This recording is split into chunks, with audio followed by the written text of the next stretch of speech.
ಜಗತ್ತಿನಲ್ಲಿ ಯಾರೂ ನಿನಗೆ ಶಾಶ್ವತವಲ್ಲ ಎಂಬ ಅರಿವು ಬಂದಾಗ ಮಾತ್ರ ನೀನು ದೈವಕ್ಕೆ ಹತ್ತಿರವಾಗುತ್ತೀಯ. ಒಂಟಿತನವನ್ನು ಶಾಪವೆಂದು ಭಾವಿಸಬೇಡ, ಅದು ನಿನ್ನನ್ನು ನೀನು ಹುಡುಕಿಕೊಳ್ಳಲು ಸಿಕ್ಕ ಅವಕಾಶ.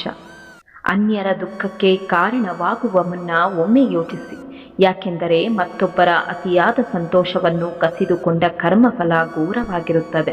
ಬೇರೆಯವರ ಬದುಕನ್ನು ನೋಡಿ ನಿನ್ನ ಬದುಕನ್ನು ಅಳೆಯಬೇಡ. ಪ್ರತಿಯೊಬ್ಬರ ಜೀವನದ ಹಾದಿಯೂ ಬೇರೆ, ಉದ್ದೇಶವೂ ಬೇರೆ. ಕೃಷ್ಣನು ಅರ್ಜುನನಿಗೆ ತೋರಿದ ಹಾದಿ ಭೀಮನಿಗೆ ತೋರಲಿಲ್ಲ. ನಿನ್ನ ಪ್ರಯಾಣ ನಿನಗೆ ಮಾತ್ರ ವಿಶಿಷ್ಟ.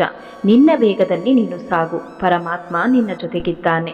ಜಗತ್ತು ಒಂದು ನಾಟಕ ರಂಗವೆಂದು ಅರಿತವನಿಗೆ ಯಾವುದೇ ಪಾತ್ರವೂ ಹೊರೆಯಾಗದು. ನೀನು ಮಾಡುವ ಕೆಲಸದ ಮೇಲೆ ನಿನಗೆ ಅಧಿಕಾರವಿದೆಯೇ ಹೊರತು ಅದರ ಫಲಿತಾಂಶದ ಮೇಲಲ್ಲ. ಸಾಕ್ಷಿಯಾಗಿ ಬಾಳು, ಜೀವನ ಹಗುರವಾಗುತ್ತದೆ. ನಿನ್ನ ಸುತ್ತಲಿನ ಬಿರುಗಾಳಿಗೆ ಹೆದರಬೇಡ, ಯಾಕೆಂದರೆ ನಿನ್ನ ಅಂತರಂಗದ ರಥವನ್ನು ಮುನ್ನಡೆಸುವ ಸಾರಥಿ ನಾನು. ಸೋಲು ಗೆಲುವುಗಳು ಕೇವಲ ಕಾಲದ ಆಟವಷ್ಟೇ. ನಿನ್ನ ಕರ್ಮದಲ್ಲಿ ಪ್ರಾಮಾಣಿಕತೆ ಇದ್ದರೆ ನಿನ್ನ ಪ್ರತಿ ಹೆಜ್ಜೆಯಲ್ಲೂ ನನ್ನ ಕಾವಲಿರುತ್ತದೆ.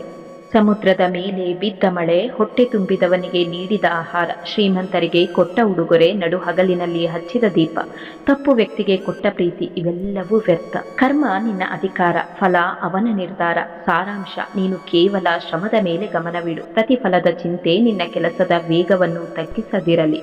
ಮಾನವನು ತನ್ನ ನಂಬಿಕೆಯಿಂದಲೇ ನಿರ್ಮಿತನಾಗಿದ್ದಾನೆ. ನೀನು ಏನನ್ನು ನಂಬುತ್ತೀಯೋ ಅದೇ ಆಗುತ್ತೀಯ. ದೃಢವಾದ ನಂಬಿಕೆ ಮತ್ತು ಧೈರ್ಯವಿದ್ದರೆ ಯಾವುದೇ ಕಷ್ಟವನ್ನು ಸುಲಭವಾಗಿ ಎದುರಿಸಬಹುದು.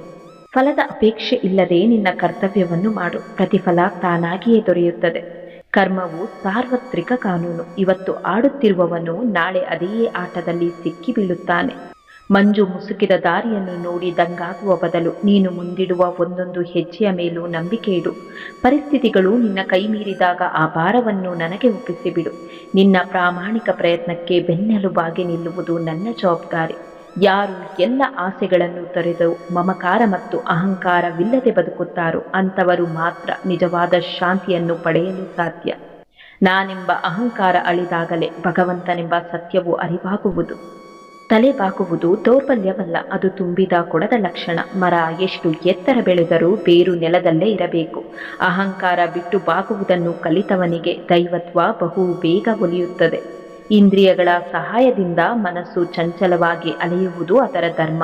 ಅವುಗಳ ಸಹಾಯದಿಂದಲೇ ನಾವು ಮನಸ್ಸನ್ನು ಬುದ್ಧಿಯ ನಿಯಂತ್ರಣಕ್ಕೆ ತರುವುದು ನಮ್ಮ ಧರ್ಮ.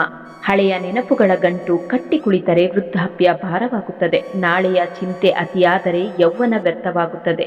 ಈ ಕ್ಷಣದ ಉಸಿರನ್ನು ಪ್ರಸಾದದಂತೆ ಸ್ವೀಕರಿಸು, ಬದುಕು ಹಗುರವಾಗುತ್ತದೆ.